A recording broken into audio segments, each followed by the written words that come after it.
Cerita diawali dengan seorang wanita bernama Anna berdiri di depan toilet untuk buang air kecil. Ia lalu menggetarkan badannya ketika ia selesai buang air kecil. Anna juga masih menutup matanya dan kembali ke tempat tidur untuk melanjutkan tidurnya. Tiba-tiba, Anna memikirkan sesuatu dan bertanya-tanya, bagaimana ia bisa menggunakan toilet sambil berdiri. Ia segera menyalakan lampu dan mencoba meyakinkan dirinya bahwa mungkin ia sedang bermimpi. Anna lalu membuka celananya untuk memeriksa keadaan tubuhnya. Ia begitu terkejut ketika melihat pisang ambon besar di antara kedua kakinya. Tak lama kemudian, anak-anaknya masuk ke dalam kamar, dan saat ia berbicara suaranya terdengar seperti laki-laki dewasa. Anna adalah seorang ibu tunggal dan membesarkan kedua anaknya sendirian. Saat melihat jam, ia segera bersiap-siap karena harus mengantar anak-anaknya ke sekolah. Anna menghabiskan waktu yang lama untuk mencari celana dalam, tapi ia tidak dapat menemukan celana dalam yang cocok untuknya. Anna kemudian ingat jika ia masih memiliki sepasang celana dalam mantan suaminya di bawah tempat tidur dan membuatnya merasa lega.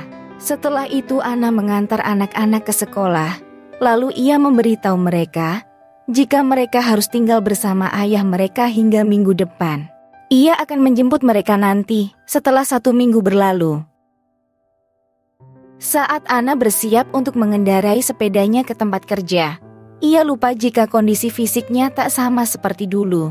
Ia menelpon tempat kerjanya untuk meminta izin karena akan absen hari ini. Lalu Anna pulang ke rumah dengan gaya berjalan yang aneh. Di rumah, Anna berpikir keras dengan apa yang telah terjadi padanya. Anna menahan rasa ingin buang air kecil siang dan malam, hingga kantung kemihnya serasa akan meledak.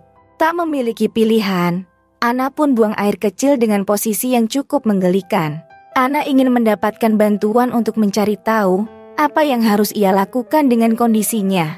Ia kemudian datang ke rumah temannya dan memberitahu bahwa ia memiliki pisang ambon besar. Teman Anna mengira ia sedang bercanda dan ia terus tertawa, hingga pada akhirnya Anna memperlihatkan pisang tersebut dan membuat temannya ketakutan. Teman Anna kini percaya padanya dan mulai mengagumi pisang ambon Anna yang sangat besar serta menarik perhatian. Anna pergi ke rumah sakit untuk berkonsultasi dengan dokter. Ia ingin menceritakan kondisi tubuhnya karena ia menjadi seorang pria dalam waktu semalam. Di dalam ruangan, Anna kemudian menunjukkan pisang ambonnya. Dokter begitu terkejut dengan kondisi Anna, dan ia tidak pernah menangani kasus langka seperti ini. Ia membawa Anna ke ruangan ginekologi untuk melakukan sebuah tes. Namun sebelum itu, Pak Dokter mengambil segelas air dingin, lalu menyiramkan ke wajahnya untuk meyakinkan ia tidak berhalusinasi, dan matanya dalam keadaan baik-baik saja. Setelah itu, dokter kembali ke dalam ruangan untuk melakukan pengecekan fisik secara profesional. Usai pemeriksaan pada Anna, dokter menemukan organ intim laki-laki dalam kondisi yang sangat prima, bahkan lebih baik dari milik Pak Dokter. Dokter menasehati Anna untuk membiarkannya saja, karena jika dihilangkan, resiko yang ditimbulkan akan sangat fatal. Anna pun dipaksa pergi setelah mendengar penjelasan dari dokter, dan ia kembali ke rumah. Anna masih tidak mau menyerah, meskipun penjelasan dokter tidak membantunya, hingga ia melakukan penelitiannya sendiri. Anna secara tidak sengaja menggosok-gosok pisang ambonnya, dan mulai menikmati kenikmatan yang belum pernah ia rasakan sebelumnya. Di malam hari, temannya menggunakan celana yang cukup seksi dan berdiri di atas tangga untuk membersihkan dinding. Tiba-tiba, Anna merasakan sesuatu dan tak bisa berhenti memandangi kaki temannya yang indah. Hal itu membuat tubuh Anna terasa panas, dan tanpa sadar ia mendekati temannya perlahan-lahan. Kemudian, Anna mengulurkan tangannya untuk menyentuh bagian sensitif temannya, hingga membuat temannya terkejut dan menjauh pergi dari Anna. Anna tidak memiliki pilihan selain mengambil es untuk meredakan pisang ambonnya yang menjadi keras. Lalu, untuk menghilangkan gairah seksualnya, Anna pergi ke tempat latihan yoga. Tetapi rupanya, Anna malah mendapatkan godaan lebih banyak di tempat tersebut. Di malam hari, Anna meminum alkohol dan masih belum bisa menerima keadaannya. Ia kemudian memakai pakaian pria dan pergi ke kamar mandi umum. Kini, Ana mulai menikmati menjadi seorang laki-laki. Ia pun bersiul sambil buang air kecil. Lalu seorang petugas penjaga wanita merasa ada sesuatu yang tidak biasa dan ia datang untuk memeriksanya. Ia kemudian melihat pisang ambon Ana dan begitu terkejut hingga akhirnya pingsan. Agar menjaga petugas penjaga tidak menyebarkan rahasianya, Ana menjelaskan apa yang terjadi padanya. Namun, semakin petugas mendengar penjelasan dari Ana, petugas itu malah menjadi lebih tertarik pada Ana. Petugas berkata, jika ia telah melajang selama 30 tahun dan tidak pernah bobo bareng dengan seorang pria. Mereka berdua saling berpandangan, serta memiliki keinginan yang sama, hingga sesuatu yang diinginkan pun terjadi. Setelah menyalurkan hasratnya, Ana menemukan kebahagiaan dan tenaganya menjadi lebih kuat. Pada saat itu, Ana teringat akan mantan suaminya. Apalagi kini ia memiliki pisang ambon sama seperti seorang pria. Ana menemui mantan suaminya untuk membalas dendam, dan ia mengundang mantan suaminya pergi ke sebuah bar.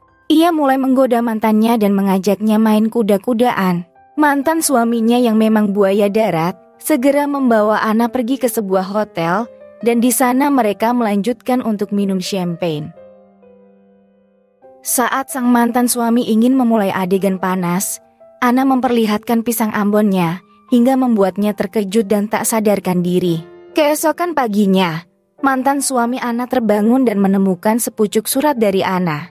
Setelah membaca surat tersebut, ia mengerti mengapa pantatnya terasa begitu sakit.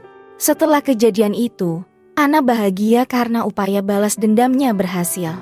Kini, ia memiliki kepribadian yang berbeda dari sebelumnya. Ia juga sangat murah hati, serta memiliki hubungan yang baik dengan para pekerja. Kepercayaan dirinya dari dalam maupun luar, membuat Sam rekan kerjanya terkesan. Sam sebenarnya memiliki perasaan spesial pada Ana, tetapi ia belum memiliki kesempatan untuk mengakui perasaannya sampai hari ini. Di siang hari, Sam sedang menelpon di lokasi konstruksi. Ia tidak menyadari jika ada pohon tumbang di belakangnya, dan Ana bergegas menyelamatkan Sam. Setelah kejadian tersebut, Sam memutuskan menunjukkan keberaniannya dengan menyatakan cintanya pada Ana. Ana tidak menolaknya, karena sebelum Ana memiliki pisang ambon, ia sudah jatuh cinta pada Sam. Namun mereka belum memiliki waktu yang cocok untuk mengungkapkan isi hati mereka masing-masing. Sekarang, kedekatan mereka semakin intens, dan mereka mulai berkencan. Mereka pergi makan malam bersama serta minum-minum, hingga mereka berdua sedikit pusing. Tapi saat Sam hendak mengajak Ana bobo bareng dengannya, Ana tiba-tiba berdiri dan menolak Sam mencumbunya. Bukan karena Ana tidak mencintai Sam, tapi karena ukuran kejantanan Ana mungkin lebih besar daripada milik Sam. Ana sebenarnya ingin Sam melihat pisang ambonnya. Namun pasti Sam akan jatuh pingsan jika ia melihatnya. Ana lalu pulang dan menangis. Dokter juga tiba di rumah Ana setelah Ana menelponnya. Dokter menyemangati Ana. Ia mengatakan jika mereka benar-benar mencintai satu sama lain, maka Ana bisa memberitahu Sam tentang hal itu. Setelah berbincang dan menghapuskan keraguannya, akhirnya Ana menyetujui usulan dokter itu.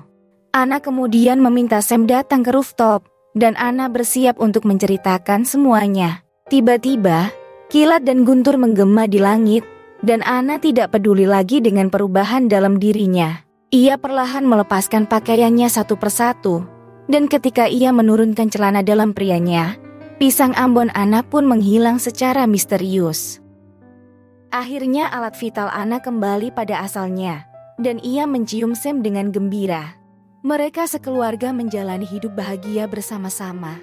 Tetapi tidak butuh waktu lama, saat bel pintu rumah berbunyi, dan petugas keamanan wanita yang pernah bobo bersama Ana secara tiba-tiba datang menemuinya. Ia berkata pada seorang bayi, bahwa Ana adalah ayah kandungnya.